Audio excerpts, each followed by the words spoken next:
ओम शांति। ब्रह्मा भोजन बनाते समय मोबाइल से दूर क्यों रहें, इस विषय पर मुंबई से ब्रह्मा कुमारी दिव्या दीदी का अनुभव है। उन्होंने किसी ने प्रश्न पूछा कि भोजन बनाते समय मोबाइल पास हो, कॉल कर लें तो क्या हर्जा है। तो कहा मोबाइल को गैस से दूर रखना है। मोबाइल के गैस के नजदीक होने से नुकसान पहुंचता है। वैसे तो मोबाइल की जरूरत किचन में है ही नहीं, बुद्धि योग उसमें जाएगा तो खाना बनाने का जो कार्य है वह परफेक्ट एक्यूरेट कर नहीं पाएंगे। इसलिए ऐसी चीजों को साथ में लेकर के भोजन नहीं बनाना चाहिए। भोजन बनाते समय एक बाबा की याद हो तो वह भोजन ब्रह्मा भोजन बन जाएगा और अंत समय में वही भोजन हमें बहुत ताकत भी देगा, शक्ति भी देगा। फिर पूछा प्रश्न कि भोजन के ऊपर विशेष अटेंशन खिंचवाया गया हो, ऐसा कोई विशेष अनुभव है तो बताइए। तो बचपन में भक्ति में एक व्रत हमें दिलवाया गया था कि आपको लक्ष्मी नारायण बोलना है और फिर सामने वाला भी लक्ष्मी नारायण बोलेगा, तभी मुंह में कुछ डालना है। ऐसा किए बिना हमें मुंह में कुछ भी नहीं डालना है। इससे एक तो जीभ पर कंट्रोल हो गया, कोई चीज देखी लेकिन मुंह में डाल नहीं सकते क्योंकि सामने बोलने वाला है नहीं है। खुद को भी याद और दूसरों को भी याद दिलाना, इसका यह भी फायदा है। भक्ति में ऐसा करते थे तो हम तो ज्ञानी बच्चे हैं और हर कर्म बाबा की याद में करना चाहिए। तो एक दूसरे को शिव बाबा की याद दिलाकर, और कोई ना भी हो तो स्वयं बाबा को स्वीकार करा के तब खाएं। फिर भोजन करते हुए बातचीत करना कहाँ तक उचित है। तो बाबा कहते हैं साइलेंस में रहकर, मौन में रहकर के खाओ, क्योंकि बात करेंगे तो हमें भी बाबा की याद नहीं रहेगी। बाबा की याद में भोजन खाएंगे तो उस अन्न का प्रभाव हमारे तन पर भी अच्छा पड़ता है, जिसको कहते हैं कि काया निरोगी बन सकती है। मौन में रहकर खाना खाने से भोजन का आनंद लें। कम भोजन में भी तृप्ति का अनुभव होता है। फिर प्रश्न पूछा कि आप कैसे भोग लगाती हैं, इसकी सही विधि क्या है। तो देखो, जब भोग हम बाबा के आगे रखते हैं उस समय हमारी मानसिक स्थिति, हमारे भाव बहुत महत्वपूर्ण है।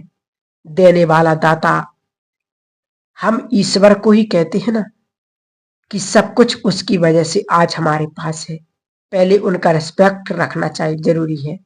हमारे मन में बस संकल्प हो, उसका आह्वान करें, उनको ये चीज स्वीकार कराएं, उनको हम खिलाएं और उसके बाद भोग सबको स्वीकार कराएं।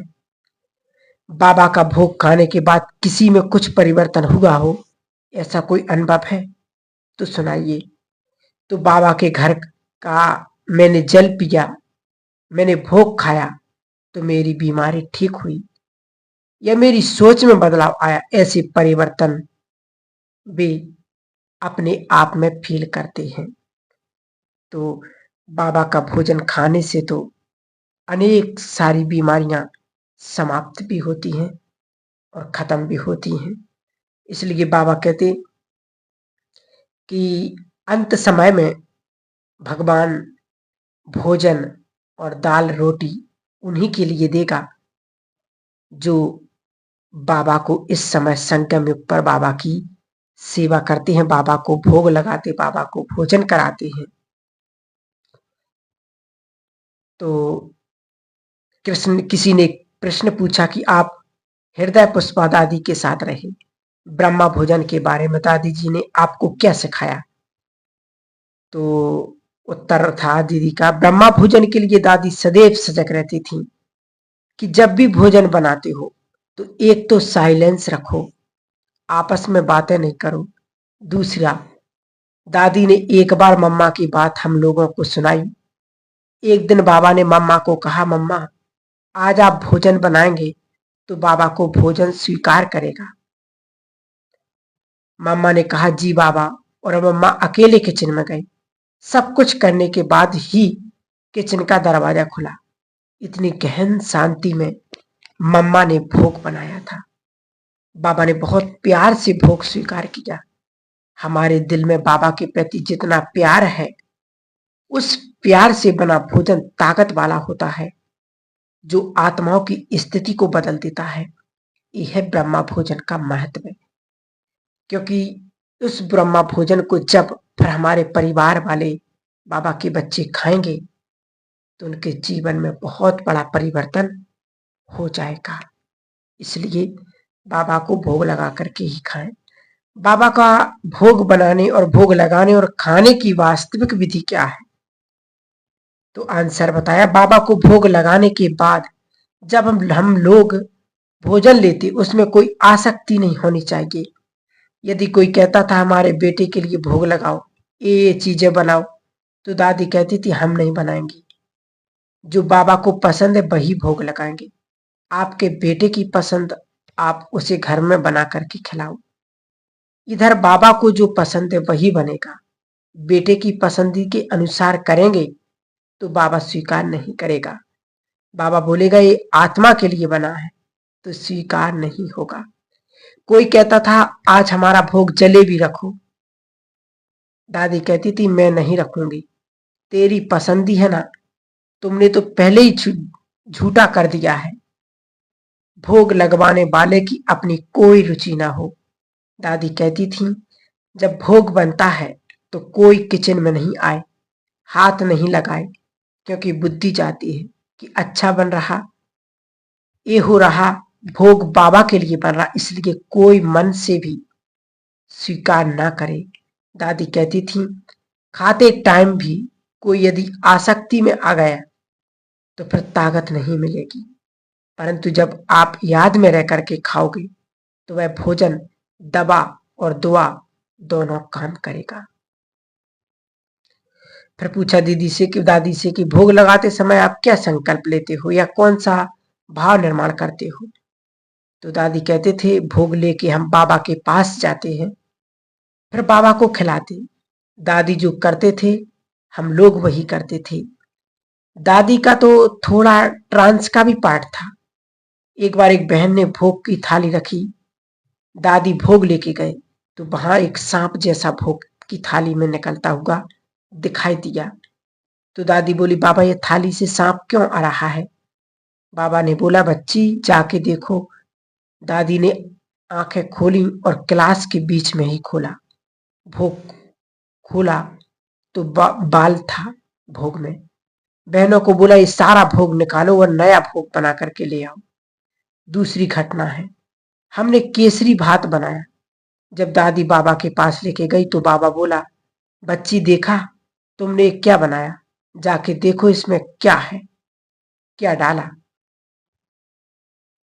पूछो इसमें बच्चियां शुगर डालना भूल गई।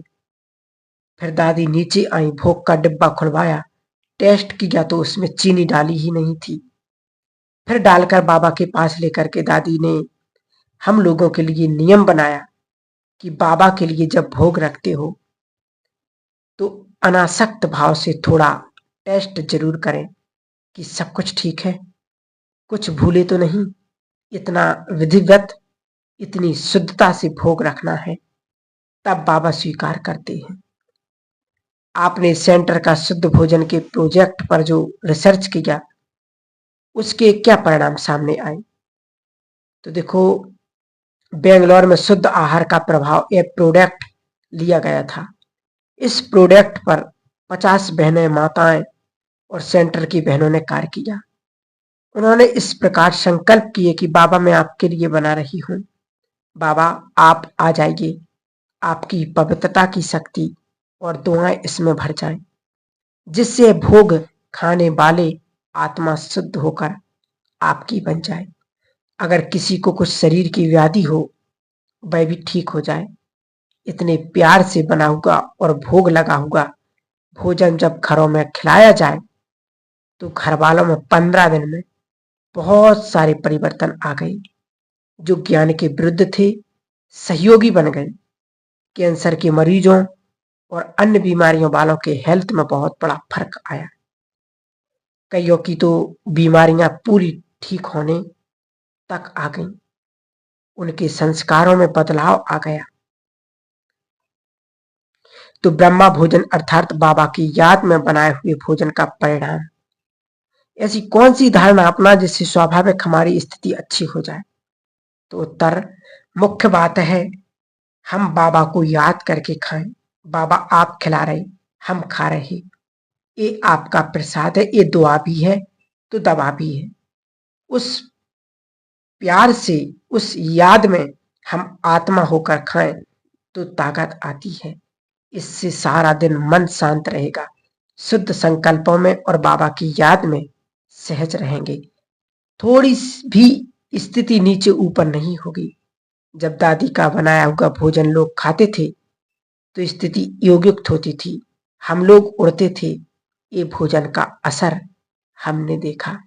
पवित्रता की धारणा के लिए और ज्ञान को समझने के लिए भी शुद्ध मन बुद्धि चाहिए। उसके लिए भोजन आधार है। इसलिए भोजन को इतना साधारणता से नहीं लेना है। बनाने वाले को भी ऐसे ही चला नहीं देना, खाने वाले को भी चलाना नहीं है। लेकिन यह महत्वपूर्ण नियम है। इस नियम का पूर्ण पालन करने से बाकी नियमों की पालना भी सहज हो जाएगी। और जो बाबा को इस समय भोग खिलाएगा उसके घर में कभी अन्न, दालें, सब्जियां कभी कमी नहीं होगी। ओम शांति।